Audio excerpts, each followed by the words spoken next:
Karena ini memang ada bahaya sekarang. Saya lihat bahaya kenapa? Memang sudah menang, biasanya setiap orang menuntut hak. Orang-orang yang menjadi timnya dulu menuntut hak. Karena nanti ketidakpuas, karena tidak dapat, akhirnya satu-satu kecewa berguguran ini. Yang dapat siapa? Yang dapat itu pembual. Orang yang bisa mendekat kekuasaan terus. Dan ini bahaya untuk 5 tahun ke depan.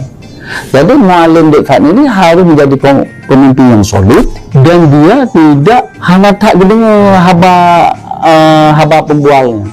Jadi di sekeliling Muallim Dekat harus ada tim-tim yang kuat. Semoga pemerintah Muallim Dekat lebih mengutamakan kepentingan rakyat Aceh ketimbang mimpi-mimpi para pembual dan penjilat jabatan.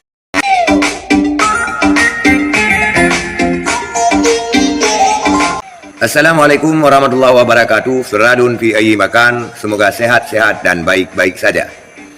Pemerintah Muallim Dekat yang baru berumur seumur jagung digoyang dengan berbagai macam isu terkait pelantikan PLT Sekda dan juga pelantikan Direktur Utama PEMA.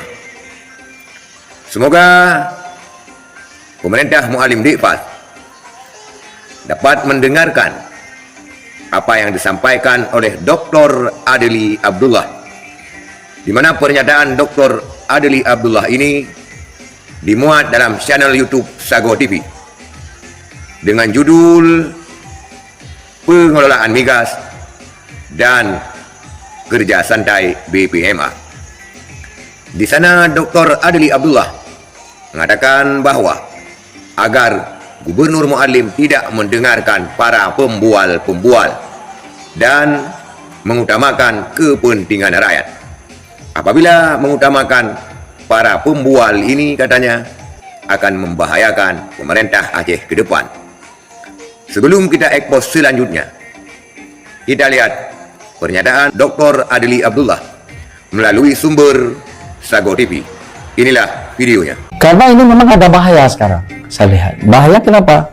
Memang sudah menang, biasanya setiap orang menuntut hak. Orang-orang yang menjadi timnya dulu menuntut hak. Karena nanti ketidakpuas, karena tidak dapat, akhirnya satu-satu kecewa berguguran ini. Yang dapat siapa? Yang dapat itu pembual. Orang yang bisa mendekat kekuasaan terus. Dan ini bahaya untuk 5 tahun ke depan. Jadi Muallim Dekat ini harus menjadi pemimpin yang solid, dan dia tidak hanya tak gedung haba pembualnya.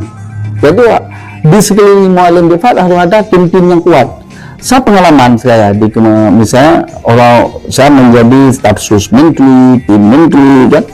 Itu satu surat yang keluar dari menteri itu ada di samping, memang di samping yang dibuat oleh sekjen juga ada tim inti yang selalu mengecek supaya itu tidak menjadi chaos karena setiap keputusan itu kan gini, setiap surat itu keputusan, kecuali surat undangan itu yang tidak perlu tim banyak, tapi setiap SK itu punya efek terhadap orang ramai.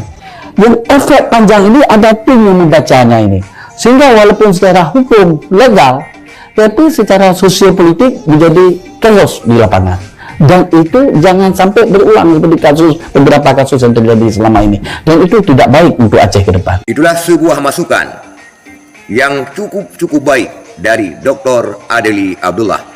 Semoga staf-staf Muallim menonton channel Sago TV dengan berita tersebut, sehingga pemerintah Muallim Dekat tidak salah kaprah dalam mengeluarkan SK-SK pejabat publik. Karena mengeluarkan SK pejabat publik tidak sama dengan membaca ataupun melihat sebuah undangan. Kalau undangan memang tidak perlu tim khusus, tetapi kalau terkait dengan SK ataupun masalah-masalah kepentingan publik lainnya, harus ada staf ahli gubernur, sehingga keputusan yang dikeluarkan tidak chaos di masyarakat. Walaupun menurut Dr. Adli Abdullah ini sah menurut hukum, tetapi menjadi chaos di masyarakat.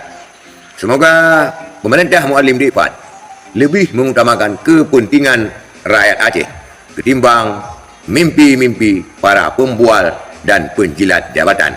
Sekian, terima kasih. Assalamualaikum warahmatullahi wabarakatuh.